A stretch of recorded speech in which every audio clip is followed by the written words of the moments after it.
अब क्या देखते हैं, हम देखेंगे क्या partition and sharding in DBMS. Partition मतलब क्या होता है।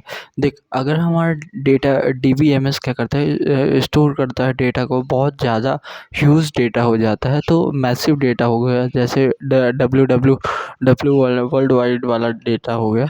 तो अगर सर्वर के पास क्या आएगी, बहुत सारी रिक्वेस्ट आएगी, तो सिस्टम क्या हो जाएगा, एग्जॉस्ट हो जाएगा और रिस्पॉन्स टाइम ज़्यादा बढ़ जाएगा। अगर रिक्वेस्ट बहुत ज़्यादा आएगी तो उसको सिस्टम एग्जॉस्ट हो जाएगा और उसका रिस्पॉन्स टाइम बढ़ जाएगा। तो इसमें इशू क्या हुआ, डेटा यूज़ हो गया, बहुत ज़्यादा डेटा हो गया, तो जिससे मैनेजबिलिटी एक इशू बन गया कि इसको मैनेज नहीं कर पा रहा है। और दूसरा, number of the request are large. जब बहुत सारी नंबर ऑफ़ रिक्वेस्ट आ गई तो नंबर ऑफ़ रिक्वेस्ट बहुत ज़्यादा हुआ, इस कारण से सिस्टम क्या हो गया, एग्जॉस्ट हो गया। ठीक। अब इस चीज़ को इस चीज़ से प्रॉब्लम को डीबीएमएस को बचाने के लिए क्या करेंगे, डेटा डिस्ट्रीब्यूशन करेंगे इस इशू से बचाने के लिए। तो डेटा डिस्ट्रीब्यूशन क्या होता है, डिस्ट्रीब्यूटेड डेटाबेस बनाएंगे। इसको एक में ना रख के हम इसको अलग अलग डिस्ट्रीब्यूशन डेटाबेस बनाएंगे। मतलब एक डीबीएमएस डेटाबेस था, अब क्या करेंगे, 2-3 डेटाबेस बना देंगे। तो how we do that, first is the vertical पहला क्या होता है, डेटाबेस ऑप्टिमाइजेशन टेक्निक यूज़ करेंगे। तो पहला क्या हो गया, स्केल अप। स्केल अप मतलब, तो वर्टिकल स्केल अप किए, हार्डवेयर को इंक्रीज़ कर दिए। जैसे अभी 1 टेराबाइट की पेन ड्राइव थी, उसको स्टोरेज था, तो उसको क्या कर दिया, 2 टेराबाइट कर दिए। और अगर CPU X27 था तो इसका 2 टाइम करके CPU लगा दिए। और रैम अगर एक्स थी तो रैम अब 2x रैम कर दिए। तो इससे इतना करने के बाद देखेगा तो इसका रिस्पॉन्स टाइम भी आधा नहीं होता। मतलब इतने में ये सॉल्यूशन इसका सॉल्व नहीं होता। पहला तरीका तो यही है कि स्केल अप कर दिए, हार्डवेयर का सपोर्ट देके इसको स्केल अप कर दिया, इससे भी इसका रिस्पॉन्स टाइम आधा नहीं होता। और इतना हार्डवेयर लगाने से इसका क्या हो जाता है, कॉस्ट भी इंक्रीज़ हो जाता है। तो second solution is that add second solution add replicate set. Replicate test मतलब इसमें क्या करते हैं, क्लस्टर ऐड करते हैं। जैसे एक क्या हो गया, मास्टर लैब, मास्टर नोड हो गई, इसमें क्या करते हैं, और रेप्लिकाट नोड ऐड करते हैं, रेप्लिकाट नोड ऐड करते हैं। तो क्या करते हैं, अपडेट द मास्टर एम पे आता। अब अगर कोई रिक्वेस्ट आएगी, अपडेशन रिटर्न वाली रिक्वेस्ट आएगी, वो मास्टर नोड पे आएगी। अगर कोई रीडिंग वाली रिक्वेस्ट आएगी, वो रेप्लिकाट सेट्स पे आएगी। और जो इन्फॉर्मेशन मास्टर राइट करेगा, वो क्या हो गया, प्रोपोगेट होके किस पे आएगी, रेप्लिकाट सेट पे आएगी। अपडेट प्रोपोगेशन होगा, मतलब जो ये अपडेट करेगा, वो राइट करेगा, वो यहाँ रेप्लिकाट में प्रोपोगेट होता है। तो आर पे मास्टर से प्रोपोगेट होगा। लेकिन यहाँ पे देखेगा प्रोपोगेशन से डिले हो सकता है। मास्टर नोड से रेप्लिकाट्स नोड्स पे आएगी, तो क्या हो सकता है, देयर में भी हैव द डिले हो सकता है। तो सेकंड ऑप्शन एक है क्लस्टरिंग का या ऐड रेप्लिकाट सेट्स का। Third option is the partition. Partition में क्या कर देते हैं, पार्टीशन स्केल अप करते हैं। ये भी हॉरिजॉन्टल स्केल अप का एक तरीका है, ये हॉरिजॉन्टल स्केल अप का एक तरीका ही है। Now node are added. अभी क्या करते हैं, अभी एक डेटाबेस था, अब उसमें क्या करेंगे, उसको पार्ट कर में डिवाइड कर देंगे, आधा उधर का डेटाबेस, आधा इधर का। तो 2 इंडिविजुअल सर्वर बन जाएंगे और 2 इंडिविजुअल डेटाबेस बन जाएंगे। इसको 2 पार्टीशन कर सकते हैं। पहला वर्टिकल पार्टीशन कर दिए, एक दूसरा हॉरिजॉन्टल पार्टीशन कर दिए। ठीक। वर्टिकल पार्टीशन कैसे किए, जैसे आईडी, नेम, क्लास, एड्रेस और फ़ोन नंबर है। तो वर्टिकल पार्टीशन में आईडी, नेम को एक सर्वर में रख देंगे, एक डेटाबेस के सर्वर में, क्लास, एड्रेस को दूसरे सर्वर में रख देंगे और फ़ोन नंबर के तीसरे सर्वर में रख देंगे। तो ये हो जाएगा वर्टिकल पार्टीशन। हॉरिजॉन्टल पार्टीशन में क्या करेंगे, इसको ऊपर एक से लेके एन तक के डेटा को ऊपर रख देंगे, एक डेटाबेस में रख देंगे सर्वर S1 में, और दूसरे को क्या कर देंगे, जो n से m तक है, n+1 से लेके m तक है, उसको सेकंड सर्वर में रख देंगे। तो ये हो जाएगा हॉरिजॉन्टल पार्टीशन और वर्टिकल पार्टीशन। अब देखते हैं क्या लिखा है नोट्स में। Partition partitioning and sharding in DBMS, DB optimization कर रहे हैं, डेटाबेस को ऑप्टिमाइज कर रहे हैं। Big problem is that can be solve the easier when it is the chopped into the several small sub problem. ये solve ऐसे कर सकते हैं कि जब प्रॉब्लम जो हो वो सॉल्व हो, सब प्रॉब्लम में डिवाइड हो जाए। व्हाट इज़ क्या होगा, what the partition technique does. Partition technique क्या करती है? It divide a big data containing data merits and index into the small and the hardly slide of the data called partition। ये divide कर देती है big data को containing the data merits and index into a small and hardly slides of data को, data जिसे क्या कहते हैं, पार्टीशन कह देते हैं। The partition the partitioned table are directly used by the SQL query without any alternative। ये जो पार्टीशन टेबल रहती है, पार्टीशन टेबल रहती है, ये डायरेक्टली यूज़ करती है SQL का क्वेरी को विदाउट अल्टरनेट, कोई और दूसरी चीज़ को हटा के alter. Once the data wait is partitioned, एक बार डेटा वेट पार्टीट हो गया, the data definition language can easily work on the small partition slice. अगर ये पार्टीशन हो गया तो data definition language easily work करती है इसमें पार्टीशन स्लाइस में। And inserted in the hardening the grand database all tough। This is how partition cut down the problem in the managing large data। इस तरह से ये बिग पार्टीशन जो है वो कट डाउन करती है प्रॉब्लम को जो लार्ज डेटा को मैनेज करना है। तो पार्टीशन होती क्या है इसको देखते हैं।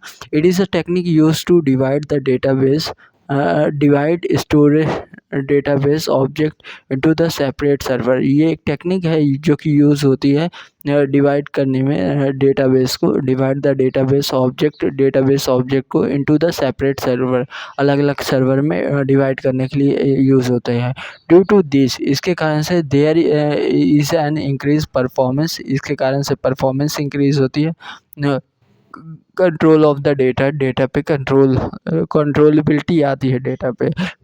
We can manage huge checks of the data optimally, manage कर सकते हैं बड़ा चेक डेटा को ऑप्टिमाइज कर। When we horizontal scale machine sir when we horizontal scale up our machine service, हम जब हॉरिजॉन्टल मशीन अप करते हैं अपने scaler service, we know it give us the challenges to time delay with related database, it's quite tough to maintain the relation. अगर हम horizontal scaling करते हैं तो क्या होता है, ये हमें क्या करती है, चैलेंजेस देती है, चैलेंज देती है, टाइम डिले देती है, और ये it quite tough to maintain the relation है, ये मुश्किल है कि रिलेशन को मेंटेन करें। But if any apply partition to the database, अगर पार्टीशन अप्लाई करते हैं डेटाबेस में, दैट ऑलरेडी स्केयर्ड ऑफ, जो पहले से स्केयर्ड ऑफ है उसी में पार्टीशन अप्लाई करते हैं, दैट मीन्स इपिक्ट विद द मल्टीपल सर्वर, उस दैट मीन्स उसको डिवाइड कर देते हैं अलग अलग मल्टीपल सर्वर में। We can partition our database among those server and handle the big easily। हम अपने डेटाबेस को अलग अलग पार्टीशन में भेजते हैं और उसको बिग डेटा को इजीली हैंडल करते हैं। अब पार्टीशन दो प्रकार के होते हैं, एक वर्टिकल पार्टीशन, एक होता है हॉरिजॉन्टल पार्टीशन। वर्टिकल में क्या करते हैं, स्लाइसिंग रिलेशन वर्टिकली, क्या करते हैं, स्लाइस करते हैं रिलेशन को वर्टिकली, एंड कॉलम वाइज हम क्या करते हैं, डेटा को डिवाइड करते हैं। Need to access different server to get the complete tuple. अगर हम वर्टिकली जब डिवाइड कर दिए तो अगर मुझे कोई एक टपल लेना है तो हर सर्वर को इंडिविजुअली एक्सेस करना पड़ेगा, हर सर्वर को एक्सेस करना पड़ेगा। अगर हॉरिजॉन्टल पार्टीशन की बात देखें, स्लाइस रिलेशन हॉरिजॉन्टली, रिलेशन को हॉरिजॉन्टली स्लाइस कर देते हैं row wise independently chunk of the data tuples are stored in the different server. अगर एक चंक की बात की जाए तो इंडिपेंडेंटली ये अपना एक अलग सर्वर में है और दूसरा चंक दूसरा अलग सर्वर में है। तो ये हो गया horizontal partition. When partition is applied का पढ़ना है तो data set become much use that managing and dealing with become traditional task. जब डेटा से क्या हो जाए बड़ा हो और मैनेज करना उसको टफ हो जाए तब हम क्या करते हैं यूज़ करते हैं पार्टीशन को। और सेकंड क्या है, the number of the request is enough large that a single database server access is take huge time. जब नंबर ऑफ द रिक्वेस्ट क्या हो जाए बहुत ज़्यादा हो जाए, जब डेटाबेस क्या करता है सर एक्सेस करने में बहुत टाइम बहुत ज़्यादा लेता है। The system response time become high. जब सिस्टम का रिस्पॉन्स टाइम बहुत ज़्यादा हो जाता है तब पार्टीशन अप्लाई करते हैं। जब रिस्पॉन्स टाइम और डेटा यूज़ हो जाए तब करते हैं। Advantage of the partition 5 advantage हैं। पैरेललिज्म की मतलब 2 इंडिविजुअल सर्वर में बढ़ गया है। तो अगर कोई मुझे 1 से लेके मुझे 10 के अंदर का चाहिए तो मैं एक इसको चलाऊँगा, फर्स्ट सर्वर से एक्सेस कर सकता हूँ। और फिर अगर मुझे 20 वाला चाहिए तो मैं सेकंड सर्वर से एक्सेस कर सकता हूँ। तो पैरेललिज्म आ जाएगा। अवेलेबिलिटी मान ली सर्वर S1 नहीं चल रहा तो सर्वर S2 चलेगा तो उससे मतलब हमेशा के लिए मेरा पूरा सिस्टम नहीं क्लोज़ होगा, वो कुछ ना कुछ डेटा अवेलेबल रहेगा। थर्ड इज़ द परफॉर्मेंस, क्योंकि परफॉर्मेंस अच्छी हो जाएगी क्योंकि ये डेटाबेस ऑप्टिमाइजेशन है। मैनेजेबिलिटी, अब डेटा को मैनेज कर पाएंगे अलग अलग, अगर स्मॉल चंक में रह गए तो एक सर्वर अपने डेटा को मैनेज कर पाएगा। Reduce the cost as scale up and the vertical is scale might be costly. ये रिड्यूस करता है कॉस्टली को रिड्यूस करता है। जैसे अगर वर्टिकल स्केल अप किए तो वर्टिकल स्केलिंग किए तो वो क्या होता है कॉस्टली होता है। अब आते हैं डिस्ट्रीब्यूटेड डेटा सेट मतलब कि डेटा सेट को अलग अलग चंक में बांट दो तो क्या होता है a single logical data that is एक सिंगल लॉजिकल डेटा जो है that is spread across the multiple location, जो कि क्या कर दो स्प्रेड कर दो मल्टीपल लोकेशन में जिसे सर्वर कहते हैं। And logically interconnected by the network, और वो एक दूसरे से नेटवर्क के थ्रू कनेक्ट रहे हैं। ठीक, क्या है a single logical database that is spread across the multiple location server and logically interconnected by network. Single logical network database है वो स्प्रेड हो मल्टीपल जगह पे और वो आपस में कनेक्ट हो, इंटरकनेक्ट बाय द नेटवर्क, एक दूसरे से कनेक्ट हो लाइक नेटवर्क के थ्रू।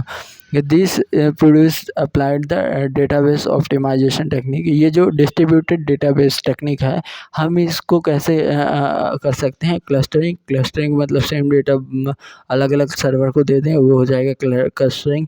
और पार्टीशन मतलब क्या कर दें स्प्लिट कर दें डेटा को 2 अलग अलग डेटाबेस सर्वर में। और शेडिंग देखते हैं तो शेडिंग भी क्या होता है technique is implemented horizontal partition. ये एक टेक्निक है जो कि इम्प्लीमेंट करती है हॉरिजॉन्टल पार्टीशन को। ठीक, तो शेडिंग क्या हो गई हॉरिजॉन्टल पार्टीशन अप्लाई करती है, इस फीचर को अप्लाई करती है।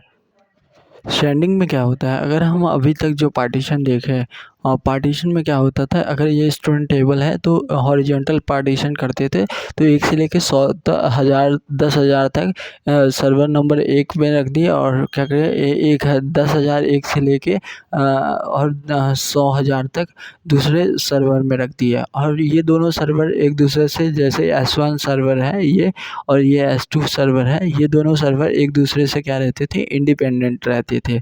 बट शेडिंग प्रॉब्लम इससे क्या होता है मतलब इसमें क्या होता है ये दोनों सर्वर एक दूसरे से अलग रहते थे। बट शेडिंग में क्या होता है जो भी रिक्वेस्ट आएगी वो पहले जाएगी राउटिंग लेयर से। राउटिंग लेयर डिसाइड करेगा कि इस रिक्वेस्ट को कहाँ भेजना है, S1 में भेजना है कि S2 में भेजना है। तो रिक्वायर्ड इसमें क्या रिक्वायर्ड है अपने को, राउटिंग लेयर रिक्वायर्ड है। तो कोई भी रिक्वेस्ट आएगी वो राउटिंग लेयर से डिसाइड करेगी whether they have to send in the server S1 और the S2। Server S1 is managing the same and server S2 managing, यही दोनों मैनेज करते हैं। तो राउटिंग लेयर बताएगी कि ये सर्वर कौन से जगह पे जाएगा, कौन सी लेयर पे जाएगा। ठीक, अभी इसका शेडिंग का एग्जांपल देखना है तो हॉरिजॉन्टल स्केलिंग कैसे करते हैं। तो ये एक डेटाबेस है जिसमें 1 2 2 3 4 5 है। तो अगर इसका हॉरिजॉन्टल स्केलिंग कर दिया है तो शेडिंग कर दिया है, मतलब हॉरिजॉन्टली इसको क्या किया है, हॉरिजॉन्टल पार्टीशन किए हैं। तो ये हो गया S1 सर्वर, S2 सर्वर। तो मुझे एक पहले इसके लिखना पड़ेगा क्या, राउटिंग लेयर लगाने पड़ेगी जो ये डिसाइड करे कि कोई रिक्वेस्ट आई तो वो कौन से सर्वर के पास जाएगी। ठीक, तो देखेगा क्या है शेडिंग, क्या है technique to implement the horizontal partition को इम्प्लीमेंट करने के लिए ये टेक्निक यूज़ होती है। द फंडामेंटल आइडिया क्या है इसका of the sharding is idea that instead of having all data side on one database instance, अगर सारी चीज़ें एक डेटाबेस के ऊपर रखने से अच्छा है कि be split up introduce routing layer, हम क्या करते हैं उसे ब्रेक कर दें और इंट्रोड्यूस कर दें राउटिंग लेयर को, so that we can forward the request to the right instance that actually containing the data. तो इससे हम क्या करें, कोई भी रिक्वेस्ट को क्या करें राइट इंस्टेंट के पास भेजें, जो इंस्टेंट डेटा को कंटेन करता है उसके पास भेजें डायरेक्ट। तो ये राउटिंग लेयर को इंट्रोड्यूस कर दिया। ठीक, प्रोज क्या है, ये स्केलेबिलिटी को बढ़ाता है कि अब मैसिव लोग क्या कर सकते हैं, डेटा को एक्सेस कर सकते हैं। अवेलेबिलिटी को बढ़ाता है कि डेटा अवेलेबल रहेगा, अगर बेहतर S1 काम नहीं करेगा तो S2 को तो काम करेगा। ये तो हो गया प्रोन्स। अब कॉन्स देखते हैं, कॉम्प्लेक्स हो जाता है इससे डेटाबेस क्या हो जाता है, कॉम्प्लेक्स होते हैं। मेकिंग पार्टीशन मैपिंग, इससे अगर हम पार्टीशन में मैपिंग कर दिए तो इससे क्या हो जाता है, ये कॉम्प्लेक्स हो जाता है। और routing layer implemented in the system, routing layer खुद से लिखना पड़ता है जो कि इम्प्लीमेंट करना पड़ता है खुद से। देख, non uniform that create the necessary री सेंडिंग। नॉन यूनिफॉर्म जैसे पार्टीशन किए हैं तो पार्टीशन ऐसे कर दिए कि अपर पार्टीशन में क्या कर दिया, ज़्यादा डेटा को कंटेन कर दिया और नीचे वाले में थोड़ी बहुत से डेटा को कंटेन कर दिया। तो ये नॉन यूनिफॉर्मली क्रिएट हुआ है। इसके लिए हमें क्या करना पड़ेगा, फिर से रीशेडिंग करना पड़ेगा। मतलब अगर इस पार्टीशन को बराबर इक्वल करना है तो इसके लिए क्या करना पड़ेगा, रीशेडिंग करना पड़ेगा। तो ये कॉम्प्लेक्सिटी को बढ़ाता है मैपिंग पार्टीशन के कारण और राउटिंग लेयर को इंट्रोड्यूस करता है। अगर क्या हुआ नॉन यूनिफॉर्मली क्रिएट हो गया तो देन रीसेंडिंग फिर से करना पड़ता है। Not well suit for the analysis type query, ये सूट नहीं होता है एनालिटिकल टाइप क्वेरी के लिए, अच्छा नहीं रहता। As data is spread across the different database DB instance, data क्या हुआ है स्प्रेड हो गया है अलग अलग डेटाबेस इंस्टेंट में, जिसे क्या बोलते हैं स्कैटर गैदर प्रॉब्लम। इससे क्या प्रॉब्लम होती है, स्कैटर गैदर प्रॉब्लम होती है। ये दोनों कॉन्स हैं ऑफ द पार्टीशन के, सेंडिंग के, सॉरी पार्टीशन के नहीं।